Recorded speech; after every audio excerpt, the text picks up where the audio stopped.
주님 은혜가 우리 성도들 모두에게 함께하기를 예수님 이름으로 간절히 축원합니다. 오늘 인류가 어려움을 당하는 가운데 있습니다. 그럼에도 우리는 모든 것이 하나님의 장중에 매여 있음을 고백하게 됩니다. 본문의 말씀처럼 우리 하나님은 미쁘시다는 말로 여러 도전과 시험에서 우리를 인도하실 것을 약속하고 있습니다. 하나님이 우리를 사랑하시는데 왜 이런 어려움이 있는가? 많은 이들이 하나님께 질문하고 또 그것으로 인해서 낙심합니다. 우리에게 위기가 오는 이유는 무엇일까? 사랑하는 성도 여러분, 하나님은 어려움과 위기 가운데서도 새로운 계획을 갖고 우리를 새로운 삶으로 인도하신다는 사실을 기억하시기 바랍니다. 우리가 코로나 바이러스로 인해서 어려움을 당하고 있습니다. 그러나 바이러스로 인한 감염 문제가 오늘 하루 이틀의 문제가 아닙니다. 인류 역사 이래로 많은 도전이 있었습니다. 그러나 인류 개개인은 항체를 만들어서 바이러스를 극복해 왔고 또 현대에 이르러서는 과학의 진보로 백신까지 만들어 예방할 수 있는 단계까지 들어가 있는 것을 우리가 잘 알고 있습니다. 그러므로 하나님께서 오늘 우리에게도 하나님의 은혜를 부어주셔서 넉넉히 이길 수 있기를 기도해야 할 줄로 믿습니다. 이번 사태가 심각해진 것은 인간의 이동 영역이 과거와는 달리 확대되어지면서 그 확산 속도가 전 세계적인 수준이 되었다는 것입니다. 이전에 감염병이 국지적인 것이었던 것에 비해서 이번 사태가 이제 인간의 이동 속도가 빨라져서 전 세계가 하루 생활권이 됨으로써 우리가 아는 것처럼 그냥 중국에만 머무르는 것이 아니라 순식간에 우리나라뿐만 아니라 유럽, 미국, 심지어는 아프리카 또 남아메리카까지 확산되어지는 일들이 벌어지고 있습니다. 하지만 그리스도인들에게 이것이 그리 놀라운 것이 아닌 것은 이미 수천 년 전 성경을 통해 예언하셨던 내용이라는 것입니다. 때때로 우리는 어려움 속에서 어려움에 집중하기 쉽습니다. 그러나 그럴 경우 결과는 그 어려움에서 헤어나오기가 쉽지 않다는 것입니다. 성경은 어려운 때일수록 하나님께 집중하며 인도하심 받기를 촉구합니다. 하나님은 지금도 말씀하시며 우리에게 감동하십니다. 어려움을 당하고 있는 우리가 하나님의 뜻을 찾고 하나님이 원하시는 일들을 이루어 가기를 원하고 계십니다. 특별히 힘들어하는 당신의 자녀들에게 오늘도 위로하기를 원하십니다. 오늘 말씀을 통해서 위로받는 은혜를 누리기를 원하며 우리 성도들이 그 가운데 든든히 서기를 원합니다. 오늘 본문 말씀 중심으로 해서 피할 길을 주소서라는 제목으로 말씀 증거하려고 합니다. 이 말씀대로 감당할 수 있으며 또한 피할 길을 얻을 수 있으며 그 가운데 겸손한 성도 되기를 소원하며 말씀 증거하려고 합니다. 이 말씀 증거할 때 주님 은혜가 우리 성도들 모두에게 함께 하시기를 예수님 이름으로 간절히 축원합니다. 첫 번째, 감당하게 하시기를 바라자는 것입니다. 피할 길을 구하기 전에 우리가 먼저 기도해야 할 것이 있습니다. 감당하게 하시기를 먼저 기도하자는 것입니다. 오늘 본문은 증거합니다. 감당할 시험만 허락하신다. 감당하지 못할 시험은 허락하시지 않는다는 것입니다. 그 증거가 무엇입니까? 오늘 우리 인류가 지금도 생존하고 있다는 것 자체가 증거입니다. 인류가 감당하지 못할 시험이었다면 지금 인류는 아예 존재하지도 않겠지요. 하나님은 인간이 많은 위기를 겪는 가운데서도 오히려 더 강해지게 하시고 그 가운데 하나님의 은혜를 누리게 하십니다. 우리 인류가 지금도 생존하고 있는 것 자체가 하나님이 이기게 하시는 증거가 된다는 것입니다. 하나님의 형상과 모양으로 만들어진 인간은 그 독특한 능력으로 온갖 위기를 이기면서 오늘에까지 살아남았습니다. 진화론자들은 위기를 극복하기 위해서 적응하고 진화해 왔다고 이야기합니다. 그러나 우리에게 오는 위기는 인간이 진화할 만큼 시간적 여유를 제공하지 않는다는 것을 우리는 경험을 통해서 너무나 잘 알고 있습니다. 우리가 살아온 수십 년 동안 얼마나 많은 것들이 바뀌었습니까? 지구의 환경, 국가의 환경이 너무나도 바뀌었습니다. 그럼에도 불구하고 우리가 육체적으로 거기에 맞춰서 진화할 시간이 주어졌는가요? 아니잖아요. 진화론자들은 수십 세대, 수백 세대, 수천 세대, 심지어는 수만 년을 거쳐서 사람들이 진화된다고 이야기하는데 우리 당장 우리 보는 눈에 사람들이 변화된 것은 거의 없습니다. 그러나 환경과 조건은 너무나도 바뀌었지요. 오히려 인간의 위기를 맞이해서 이 위기 대처 능력을 발휘할 수 있는 것은 하나님이 이미 주신 창의성과 강인함에 근거하는 것입니다. 며칠 전에 TV에서 의도하지 않은 마케팅이라는 주제의 순위 프로그램을 우연히 보게 되었습니다. 거기 보니까 어떤 분이 양봉을 하시더라고요.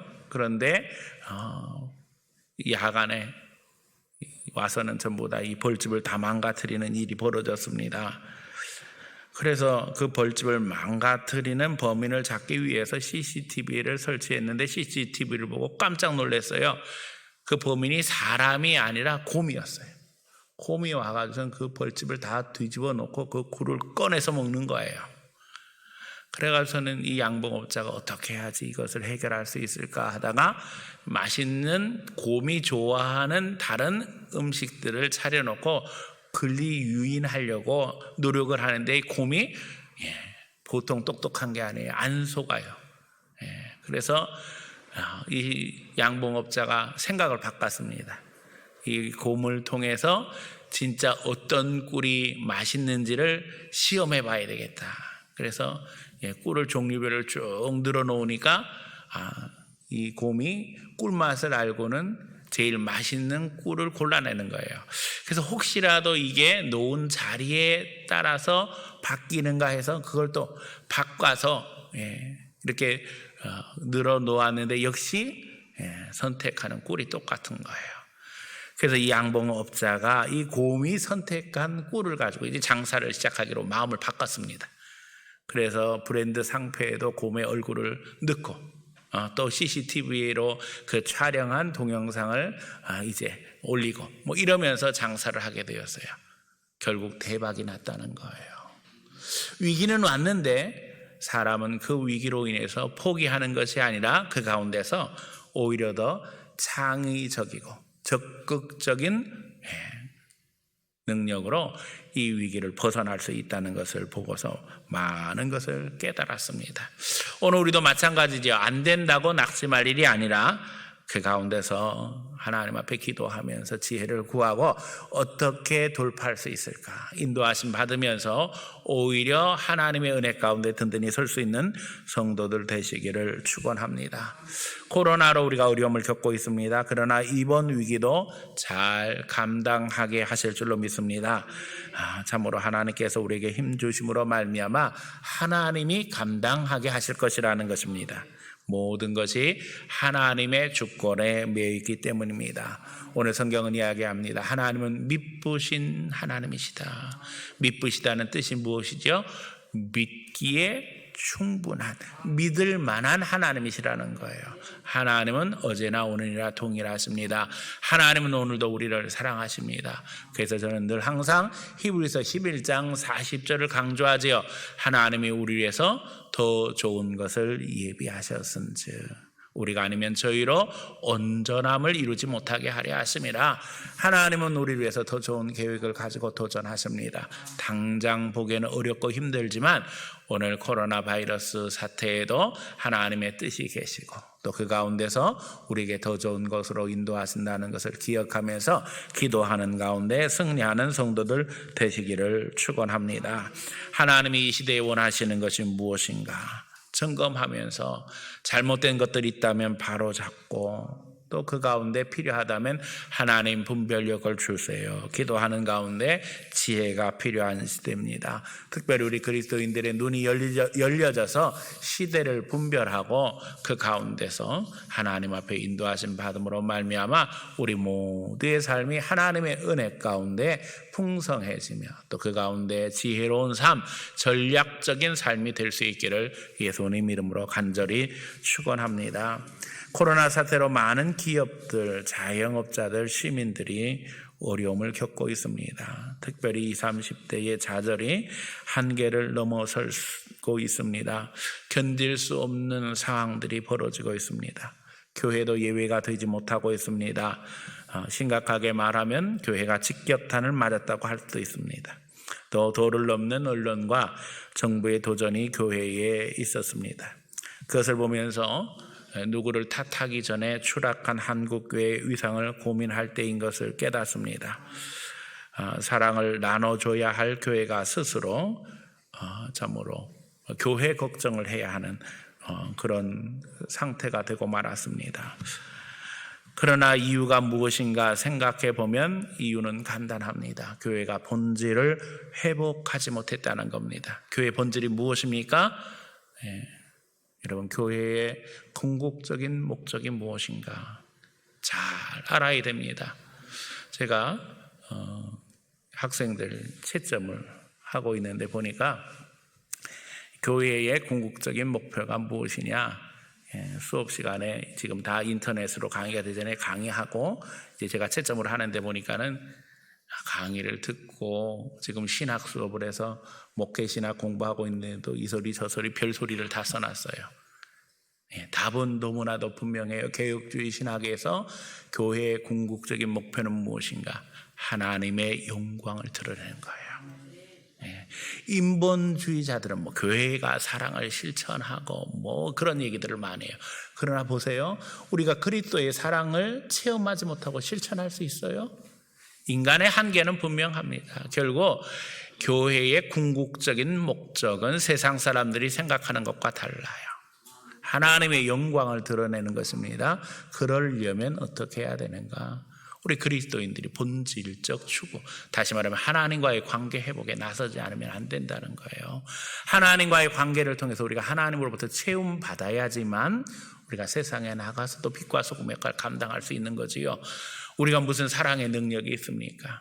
우리에게 소망이 있는 것이 아니라 누구에게? 하나님께 소망이 있는 것입니다.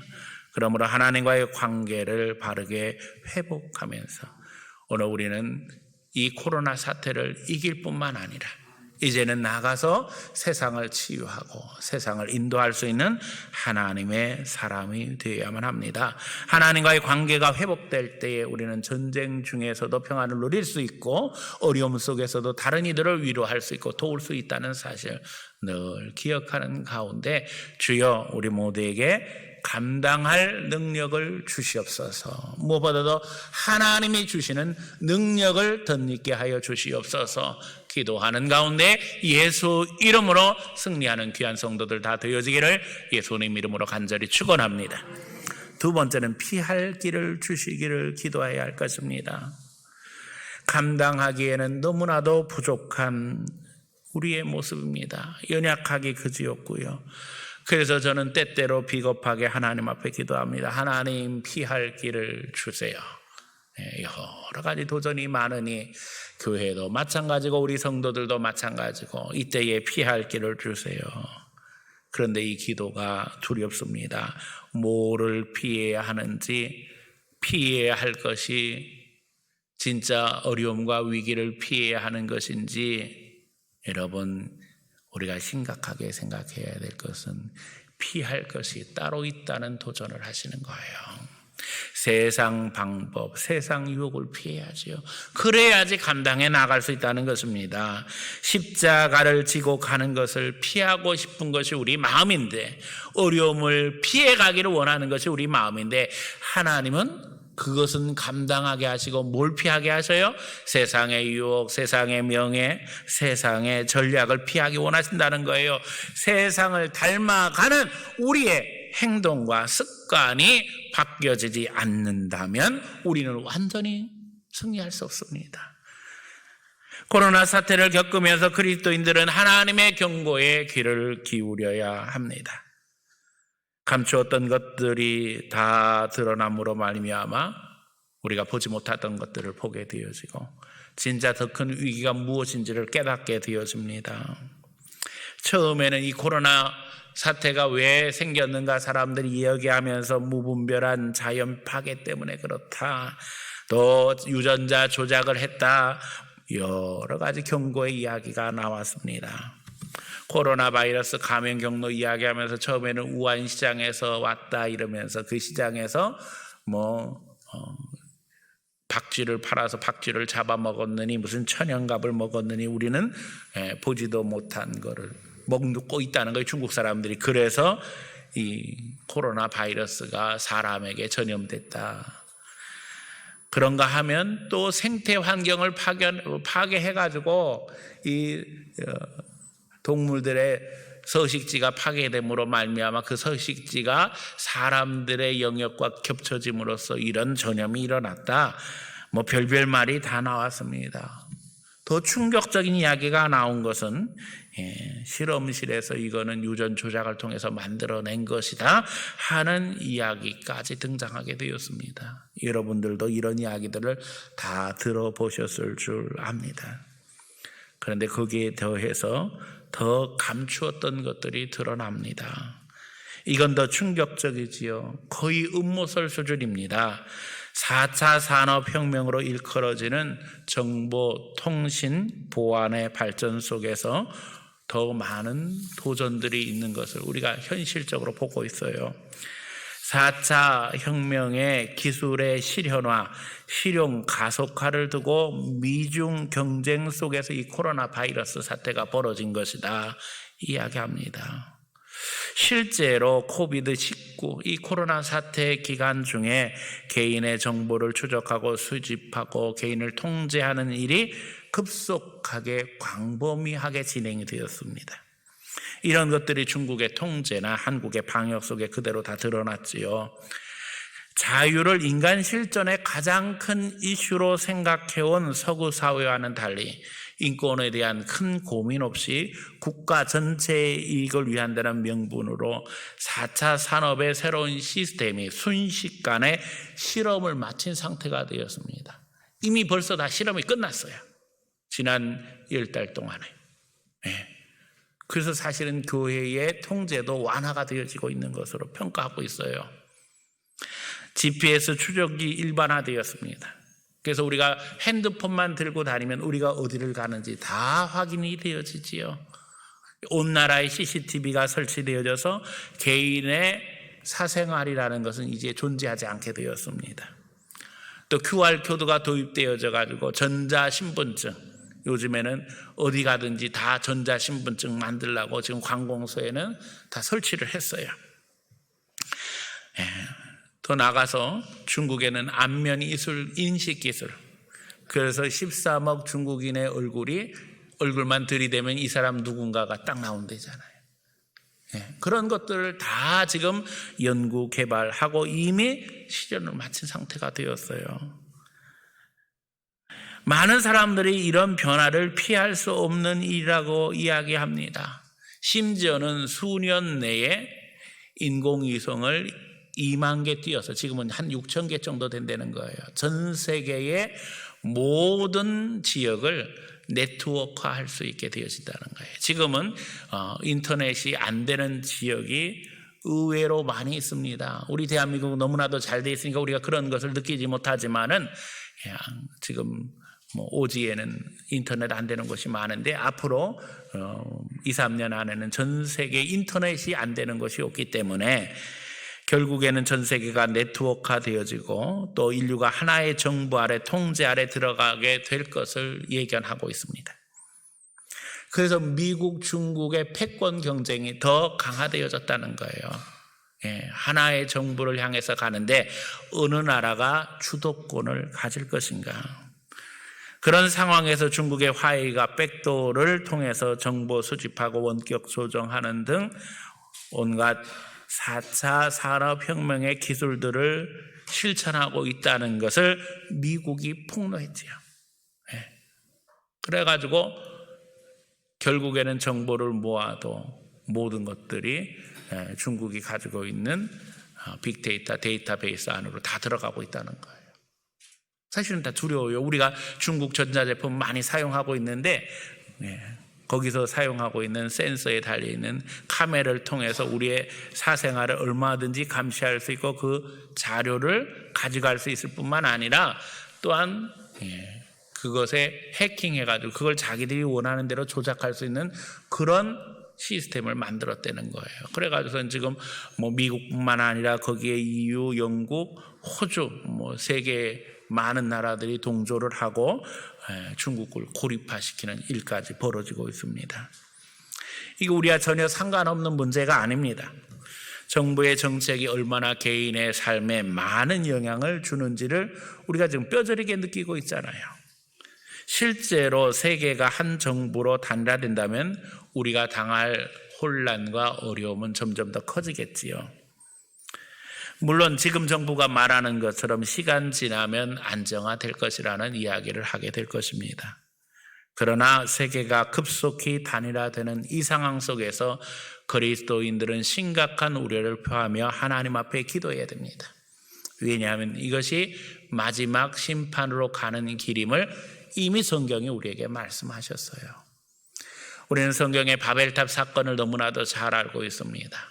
자기들의 이름을 높이기 위해서 하나님의 심판을 면하기 위해서 하늘에 닿을 바벨탑을 쌓다가 결국에는 어떤 일이 벌어집니까? 결국에는 인간의 소통이 제한되어지고 단절된 채 흩어지고 많은 상황을 우리는 성경을 통해서 봅니다. 하나님의 뜻을 깨닫게 하소서. 우리가 이 상황에서 하나님 피할 길을 허락해 주시옵소서 기도해야 합니다. 사실 이것은 코로나 사태보다 더 큰 위협입니다. 바벨탑 사건의 원인, 과정, 결과를 우리는 너무나도 잘 알고 있는데 지금 인류가 가는 길은 큰 권력을 향해서 행진하고 있다는 겁니다. 그리고 우리가 아는 것처럼 이것은 하나님을 대적하는 방식으로 전개되고 있습니다. 당연히 배후에는 악한 사단의 세력이 역사하고 있는 것을 우리는 너무나도 잘 압니다. 성경이 증거하고 있어요. 더욱이 가장 큰 권력을 인간이 쥐고자 하지만 결국에 이대로 가다가는 인공지능의 수하에 인간이 들어갈 위기에 빠지게 된다는 사실도 잘 알고 있습니다. 인간의 욕심이 커지면 커질수록 인공지능의 시련은 점점점 가속화될 것을 이야기하는데요. 요한계시록 13장에 이야기하잖아요. 우상에게 말하게 하고 기적을 행하는 시대, 그런 시대가 올 거라고 했는데 지금 그런 시대에 우리가 이미 진입하고 있습니다. 컴퓨터가 말하잖아요. 온갖 것들을 다 판단하고 처리하는 그런 시대에 살아가고 있어요. 인간의 판단력보다 더 커져요. 지금 이 4차 산업혁명을 이야기하는 사람들이 어느 정도까지 이야기하고 있어요? 인간은 영생하게 되어진다. 인간이 가지고 있는 모든 지식과 생각들을 사람이 죽은 후에는 그대로 하드디스크, 컴퓨터에다 옮겨서 저장할 수 있고 육신은 장래에 지내지만 정신세계는 그대로 컴퓨터에 남아가지고 교류할 수 있다는 거예요. 그리고 그것을 다 인터넷으로 연결해가지고 전 세계 모든 사람들이 다 하나가 되어지는 걸 이야기해요. 기가 막힌 일이지요. 또 더 나아가서는 칩을 심어서 사람들에게 지식도 제공하고 또 인간의 문화도 발전시킬 수 있다고 이야기해요. 그래서 심지어는 학교 안 가도 된다고 이야기합니다. 돈만 주면 비싼 집 사서 영어 공부 안 해도 되고 수학 공부 안 해도 되고 사람이 천재가 되는 길을 만든다고 이야기해요. 허무맹랑한 것 같지만 사실은 그 기술이 상당 수준에 올라와 있는 것이 오늘 우리 시대의 현실입니다. 그래서 두렵지요. 점점 이 세상에 도대체 어디로 가려고 하는 것인가. 제가 여러 번 이야기하잖아요. 인간이 하나님의 형상과 모양으로 만들어진 존귀한 존재라는 사실을 잊어버리고 영성을 상실하게 되는 날에는 그 즉시 인공지능의 노예가 될 것이다. 그랬더니 어떤 사람이 이야기하는 거예요.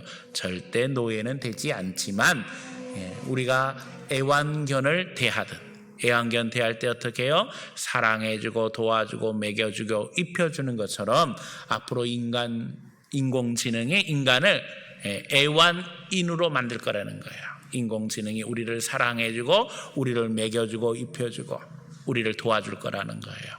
과연 그런 세상에서 우리는 얼마나 행복하게 살 수 있을 것인가? 인간이 인간으로서의 존귀함을 포기하고 하나님이 주신 선택의 자유를 망각한다면 우리의 미래는 비참해질 수뿐이 없다는 것입니다. 오늘 우리가 하나님과의 관계 속에서 우리 자신을 바로 세우면서 하나님 진짜 피할 것이 무엇인가 우리가 깨닫게 하여 주세요. 기도함으로 말미암아 영성을 포기하지 아니하고 하나님과의 관계 속에서 인간의 존귀함을 유지하며 그 가운데 주의 은혜를 누릴 수 있는 귀한 성도들 다 되어지기를 예수님 이름으로 간절히 축원합니다. 세 번째는 겸손하기를 하나님 앞에 기도해야 한다는 것입니다. 교만한 자들은 넘어지는 때가 될 것이라는 겁니다. 오늘 본문이 이야기하죠. 선줄로 생각하는 자는 넘어질까 조심하라. 선줄로 생각하는 자들이 넘어지는 시대가 될 거라는 것입니다.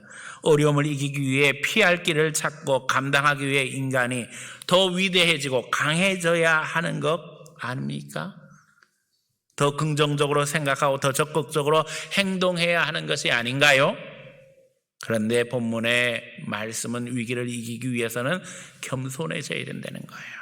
우리가 머리를 꼿꼿이 세우고 자기 자랑할 때가 아니라는 거예요. 홍수로 인해서 인류가 어떻게 되어집니까? 심판당하세요. 한순간에 다 무너지는 거예요. 모든 것이 다 무용지물이 되고 맙니다. 바벨탑 쌓았는데 어떻게 됐어요? 그 바벨탑은 써보지도 못하고 끝나는 거예요. 그리스도인들은 겸손해야 할 때입니다. 누구든지 교만하게 행동하고 우쭐대면 살아남지도 못할 거라는 거예요. 모든 것이 하나님의 장중에 메어져 있음을 우리는 고백해야만 합니다. 하나님과의 교제가 상실되면 안 됩니다.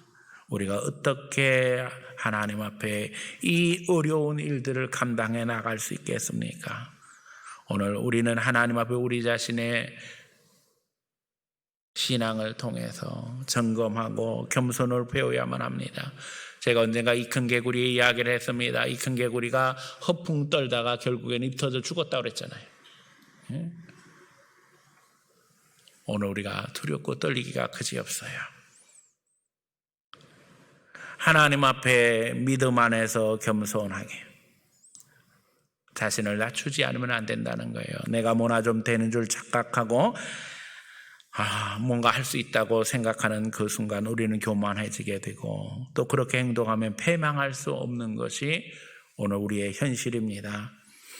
어려운 상황에서 또 이 어려운 위기를 이용해서 남을 딛고 일어서려고 하는 악한 생각을 한다면 하나님의 심판을 면할 수 없을 것입니다. 많은 이들은 하나님의 선하신 손에 우리를 맡기며 이제는 하나님이 모든 것을 이루실 줄로 믿고 기도해야 한다는 것입니다. 어느 시대나 하나님은 하나님의 백성들과 함께 일하시며 새 역사를 열어갔습니다. 예수님은 영원한 도피성이 되셔서 우리의 피할 길이 되어주셨습니다. 본래 도피성은 부지 중에 살인한 사람을 위한 도피처였습니다. 실수로 사람을 죽이면 도피성으로 도망하게 되어집니다. 제사장의 보호 아래 제사장이 죽을 때까지 거기서 생활하게 되어집니다. 제사장이 죽으면 살인자는 자유함을 얻게 되고 이제 자기 고향으로 돌아갑니다. 예수님은 오늘도 우리의 도피처가 되십니다. 우리가 억울하고 답답하고 안타까운 일을 당할 때에도 예수님은 우리의 도피성이 되십니다. 예수님은 우리를 위해서 죽으셨고 다시 사셨으며 이제 지금도 하나님 보좌 우편에서 우리를 위해서 하나님께 기도하시는 우리의 유일한 중보자이십니다. 예수님의 겸손하심을 배우며 예수님의 십자가를 붙드는 성도들 되시기를 바랍니다. 주님께 보호받으며 주님이 주시는 지혜로 승부를 거두는 성도들 되시기를 바랍니다. 주님 지혜를 주세요. 전략이 필요합니다. 반드시 이길 수 있도록, 감당할 수 있도록 능력을 주시고 우리가 뭘 피해야 되는지, 뭘 대적해야 되는지 잘 분별함으로 말미암아 하나님 앞에 성숙한 그리스도인으로 주님 영광만 드러내게 해주세요. 기도하는 가운데 이 어려운 상황에서 오히려 더 성숙해지고 성장하며 그 가운데 믿음의 역사를 이루는 귀한 성도들 다 되어지기를 예수님 이름으로 간절히 축원합니다. 사랑